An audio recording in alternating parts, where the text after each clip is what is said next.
Bethany Karchner. I'm a mixed media artist, and I was asked by DecoArt to create a make and take for CHA this year, and so I did, and here it is. And I thought it's not really fair to just teach to people at CHA, so I created this video for you so that you can also do this project. It's a very quick project, about 30 minutes at the most, including drying time, maybe with drying time about 40 minutes if you don't have a hair dryer or a heat gun to dry your project. But it's very quick and it's very easy for a beginner mixed media artist, and I'm thrilled to be sharing this with you.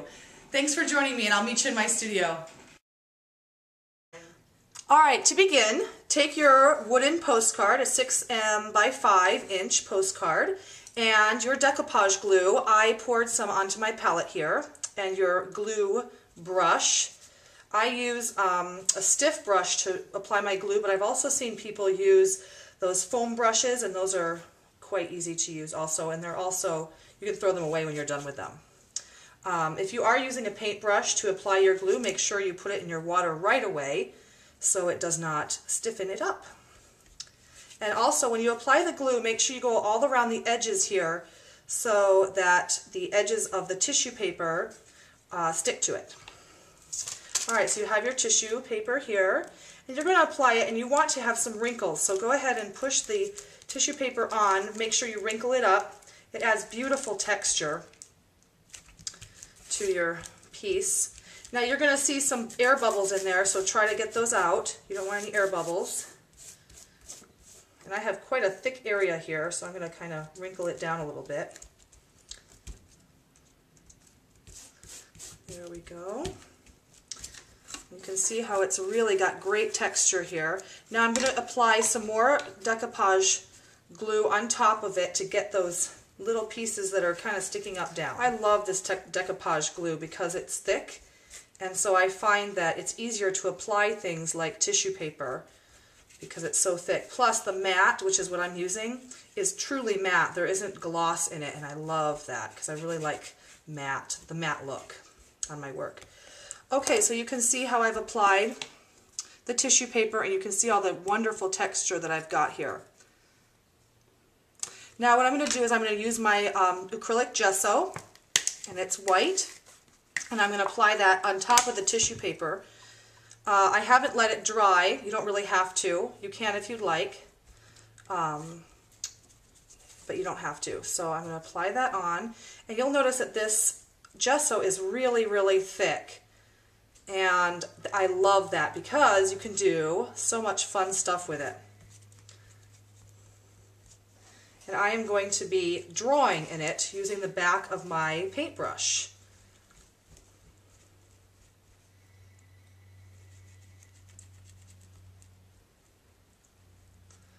Okay, so once you finish applying your gesso, do not let it dry yet. You will later, of course. But you're going to take the back of your paintbrush and you are going to make some circles, about 3/4 inch diameter circles. I'm just doing 3. You can continue down if you'd like. And then we're going to let that dry. And I'm going to speed it up by using my heat tool. Okay, now I've just finished drying my gesso layer, and you can see that the circles are really standing out, and I absolutely love that idea and that technique. So what I'm going to do next is now I'm going to be painting the background, and I have chosen my soft heather as my light color, and I'm going to be using that on the background. And then I've also chosen whispering turquoise, and that is what I'm going to be painting into the circle area and blending in there. So I'm going to get my brush wet, load up my brush, and just paint. Now I am loading up my brush with quite a bit of water, so I'm almost using this acrylic paint as a watercolor. I like that look. It, first of all, extends the paint, so you can use a little bit less paint and be more economical. And second of all, it just adds a really interesting, more interesting texture onto your background. So I'm not being too neat about applying my background here, just kind of going for it. You can see there's a little bit of white peeking through, which I like. Alright, there we go. Now I have painted the that soft heather color, And I'm now going to dry it real quickly, not till it's like completely dry, but just so that it's a little bit drier so that my Whispering Turquoise doesn't mix too much with the soft heather. Okay, so my background's kind of dry. I'm going to rinse out my brush real quick, dry it off just slightly, maybe a little bit wetter than that, and then apply the turquoise color to the circles. Once again, I'm not being too neat. I like the look of a little bit of messiness in my backgrounds. Alright, now if you're not happy with the way it looks, you can kind of blend it in with your finger. You can also use a baby wipe. Let's say you go over and you don't want it in a certain area, like I did right here. Just use your baby wipe and wipe it up. You can also use your brush if you don't like to get your fingers wet to blend, but I actually really enjoy using my fingers because I have more control that way. And I don't mind being dirty. Okay, so now I have everything applied to my background. I'm going to let this dry, and next up is the awesome stencil. Okay, so this is pretty much dry. This area is drier than this one, this is the area that I'm going to be using, so I'm going to go with it. Now this is the Medieval Iron Stencil from DecoArt, and this is Red Alert paint, and I'm going to make a mixture of the Red Alert paint with the pearlizing medium, about a 1-to-1 ratio, but I'm not really measuring it, so just kind of eyeballing that. Now I love this pearlizing medium because it makes the paint shimmer and it adds an iridescence, which I think is awesome. Oops, I'm going to use a different brush. Now for the stencil, I'm going to be using a little bit stiffer brush. If you have a stencil brush, go ahead and use that, but I'll just demonstrate with this brush. Make sure your brush is pretty dry. You don't want the paint to be so wet that it seeps underneath the stencil. And that is going to happen a little bit, and I'm not too worried about that. I kind of like the messy look, simply because that happens quite frequently. But if you want to be more careful and not have that happen very often, then make sure you have a dry brush. Now you'll see that there's quite a bit of paint here, but I don't want this much goopy paint on my brush for the stencil because it will go underneath. So I'm going to take off a lot of that paint there. Just kind of wipe it off on my area. You can also wipe it onto your paper towel there. Okay, now I'm going to be using an up and down motion to apply the paint through the stencil. If you go side to side, that's going to make the paint go underneath the stencil more. An up and down motion is what you need. And stencil brushes make this real easy because they're very, very stiff.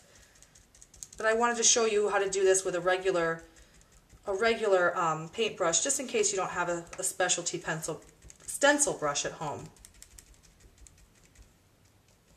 And you'll notice when I dip my brush into paint, I dip it off a little bit, so I don't have too much paint going into the stencil.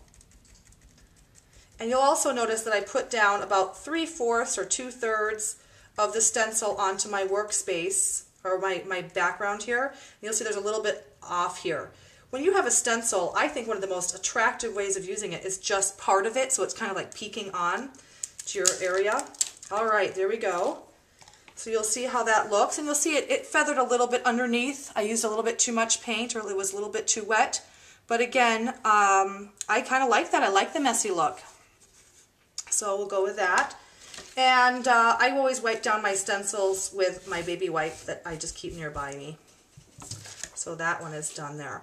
Now we're going to let that dry. I will use my heat gun again, and then we're going to be applying the paper and also doing the edges with black paint. All right, now let's apply our edging here. I'm using the Lamp Ebony Black, and I'm going to put about 2 or 3 drips down on my palette. And I'm mixing it with the Drying Time Extender. I really like this medium because it keeps, like it says, it makes the drying time longer. And so I'm able to blend my paints, and I love using this paint, or this medium mixed with paint, for my edging. I love borders around my work, and so this is like the perfect thing for me. Okay, so I loaded up my brush with that mixture, about a 1-to-1 mixture, and I'm just painting the edges here. Whenever you have a project that has a little bit of an edge, I like to make sure that my edges are nicely done. It just makes it look more professional. And you'll see, just by virtue of painting the edges, some of it is getting onto the front, which I want. I don't want too much on the front, but I want just enough that I can blend it a little bit. So you'll see a nice black edge. Now I chose black as my border color because the pattern paper that I'm using is black and white, and I wanted it to all coordinate together. So if you decide to do a different color pattern paper, then maybe you'd like to change your border color to a different color. Something to think about.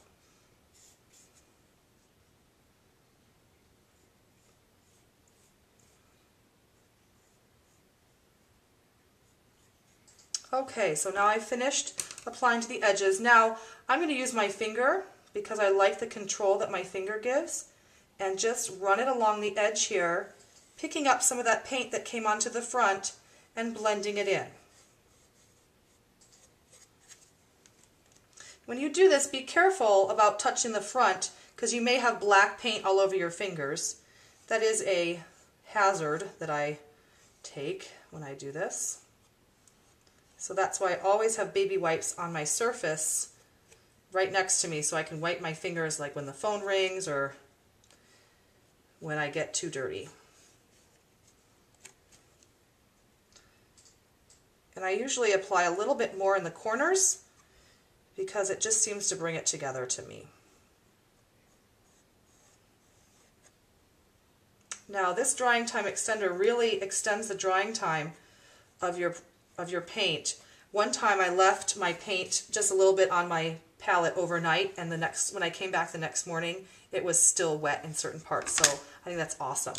Alright, now I'm going to wipe my fingers off so I don't have black paint all over myself, and I'm not going to dry this right now because the next step I don't need to have it dried before I do.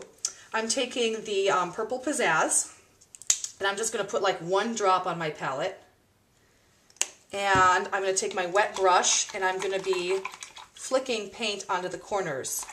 I love the look of flicked paint onto your area, into your corners, because it just adds a little pop of color. So my brush is real wet. I'm putting it in my purple pizzazz, and then you can do this also with an old toothbrush. However, whenever I use an old toothbrush, it seems to make the paint go all over the place, including on my shirt. So this is what I like to do. I just go like this. So I have a real wet brush, paint on the brush, and I tap it. And you can see it just adds a little bit more color and just adds a little bit more interest to my background. Okay, now I definitely want that to dry, but while it's drying, I'm not going to use my heat tool right now. While it's drying, I'm going to cut my papers. So I'm going to move my paints out of the way because I'm already done with those. I'm going to wipe my hands just a little bit more on my surface here so I don't get paint on my papers. And now I have a couple of different things here. I've got 3 different pattern papers that coordinate, and they are black and white, obviously. And these are 2.5 by 2.5 inch squares. And then I have this little rectangle here, and all you need is actually 1/2 inch by 3 inches. This actually happens to be about 1 inch just because it's what I had left over. And then you will notice, then you will notice on your PDF that you have How Does Your Garden Grow printed out, so you can print that out and put it on your project. So now what you need to do is, I will start with this paper here. You're going to take your square and you're going to fold it in half. And then you're going to make sure that the fold is facing towards you, because you're going to start cutting on the fold. You want your first cut to go through the fold, not through the open spot. Okay, so make sure that you get that. Now this is going to be my outside circle for my flower, and so this is going to be a little bit bigger circle. So I'm kind of using the whole area. You see I didn't take off too much there. So now you'll see that this is a circle. I'm going to keep it folded. I'm still cutting along the folded edge, and I'm making, it's like a rainbow. I'm making a rainbow. And it's about 1/4 of an inch thick. Okay, so that you can see how thick it is. You can see that it's a rainbow, and then I'm opening it up and it makes it into a circle. Okay, so I'm going to repeat that with my striped one. Fold it in half. Now I want my striped circle to be a little bit smaller than this one because it's going to fit inside of it. So I'm going to start my circle, or my half circle, a little bit closer in here. And then I'm going to do it again, do my rainbow. Remember, I'm still making the first cut on the fold. And then I'm going to open it up if I can. There we go. And it's going to be looking like this. So it's really a funky flower. Now you'll see I have a little bit extra from my Harlequin pattern. Now what I'm going to do with this is I'm going to make a freehand leaf. And so I just kind of make a curved leaf like that. Don't stress too much about your leaf, just go with it. Now with this paper, I'm going to make another leaf, because I'm not making a circle out of this paper. I'm going to make another leaf. And I'm going to make an inner circle for my flower. So I'm just freehanding that too. I like freehanding circles because it just adds a little bit of interest, a little bit of a funky feel to your circle. There we go.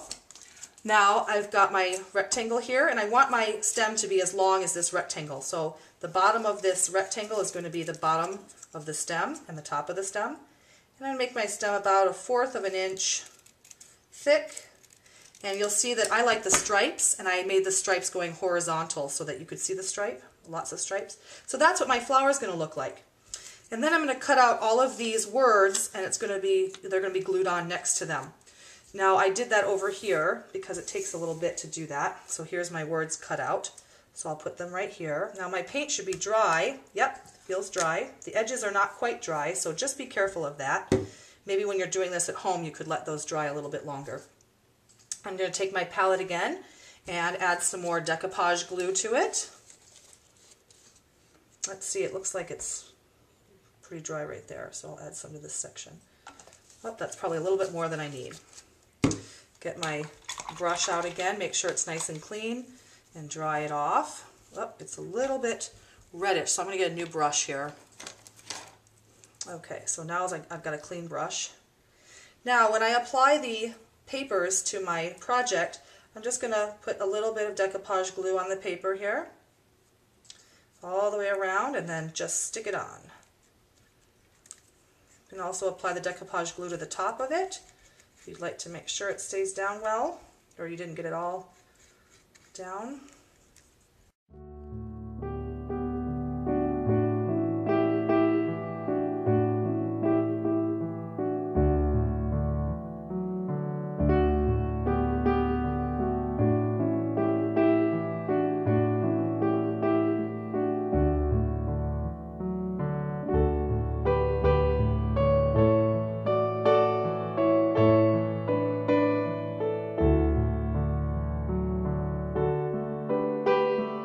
Now I'm going to take my words. Now when you're applying these words to your project, it is tough to put the glue on the word because they're so small. So I suggest kind of put your words down, so make sure they're in the right order. That's always a problem if you get them out of order. Now you see that my fingers are sticky enough that I can just kind of put it on there and put it in. Okay. Now what I suggest is you put some glue on your brush, put your finger on the word, pick it up, put the glue on the background, then put the word back on. Don't try to put the glue on the little paper because it's just so hard. Go ahead and put the glue on the background.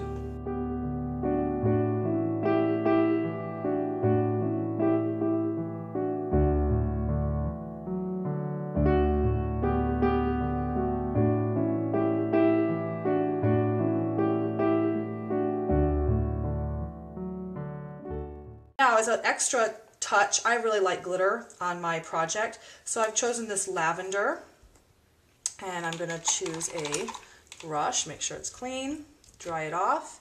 Just take a little tiny bit of the lavender and go on my pattern paper, just to add a little glitter, just to tone down the paper just a smidge. And don't worry if you get it off your paper, it's not a big deal. Add some interest along the edges there. There we go. If you add too much and you're not happy, then just adding a little bit to the words, not a whole lot because it seems to kind of obscure them. If you add a little bit too much, you can go ahead and use your baby wipe and wipe it off. kind of pat it off. There's too much on that how there. There we go. So now you're all set. Now you're going to let this dry completely, absolutely completely, because if you want to outline, like if you want the words to pop out more or the flower to pop out more, you're going to need to outline that with just a regular fine tip pen. A Sharpie would work real well. But the glue needs to be completely dried, otherwise you'll just mess up your pen. And believe me, I've done that quite a few times.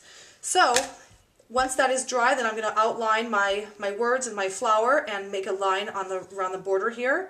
And then I'm all done. Thanks for watching.